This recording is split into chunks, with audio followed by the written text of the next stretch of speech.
महायुतीने 225चा आकडा ओलांडला आणि या विजयामागे अनेक कारणं असली तरी संघाने संपूर्ण ताकद या निवडणुकीत महायुतीच्या मागे लावल्याचं पाहायला मिळते। त्यामुळे महायुतीने हे गवगवीत यश मिळवलं असं बोललं जाते। लोकसभा निवडणुकीत पत्कराव्या लागलेल्या पराभवानंतर युतीने मिळवलेलं हे यश अनेक कारणांनी असलं तरी लाडकी बहीण सारख्या कल्याणकारी योजना, राष्ट्रीय स्वयंसेवक संघाची पडद्यामागून मिळालेली साथ आणि तीनही पक्षांमधील समन्वय ही त्याची प्रमुख कारण पाहायला मिळतात।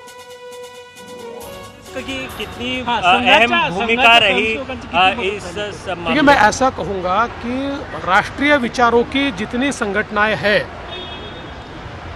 हमारी सबकी मातृ संगठना तो आरएसएस ही है, लेकिन राष्ट्रीय विचारों की जितनी संगठनाएं हैं उन सारी संगठनाओं ने ये जो एक नरेटिव बिल्ड किया था एनार्किस्ट, इस प्रकार का अराजकता पूर्ण जो नरेटिव था उसको ब्रेक करने का काम उन्होंने किया।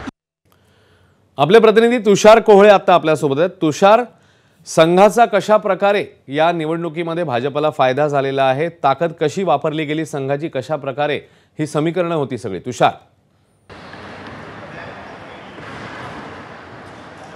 अश्विन, जर का आपण बघितलं तर लोकसभा निवडणुकीनंतर जवळपास संघ परिवाराने ठरवून घेतलं की महाराष्ट्राच्या निवडणुकांमध्ये अत्यंत महत्त्वाची भूमिका ही संघ परिवार आणि त्यांच्या सर्व संस्थांना बजावावी लागेल।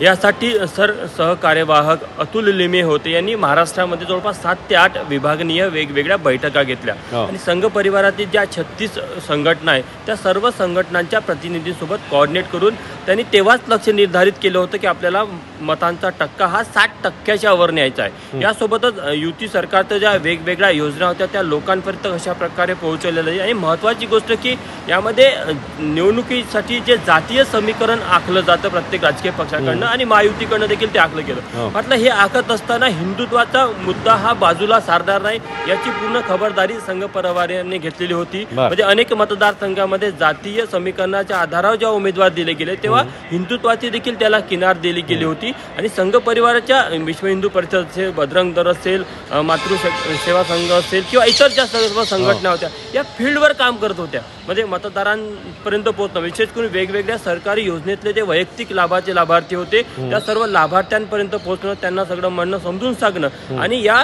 सोबतच हिंदुत्वाचा मुद्दा सोबत ठेवून सगळ्या संघटनांनी जे काम केलं त्यामुळे मतांचा टक्का आपल्याला पाहायला मिळतो। सरासरी 3 ते 4% पर्यंत मतांचा टक्का वाढला। त्यामध्ये कुठेतरी संघ परिवारातल्या ज्या वेगवेगळ्या संघटना फील्डवर काम करत होत्या आणि अतुल लिमे आणि त्यांची टीम या संपूर्ण परिवाराला समन्वयक म्हणून काम करत होती। त्यामुळे निश्चितच आपल्याला पाहायला मिळतं की भाजपला इतकं मोठं घवघवी यश मिळालेलं आहे। तुषार, धन्यवाद या माहितीबद्दल। एबीपी माझा, उघडा डोळे बघा नीट।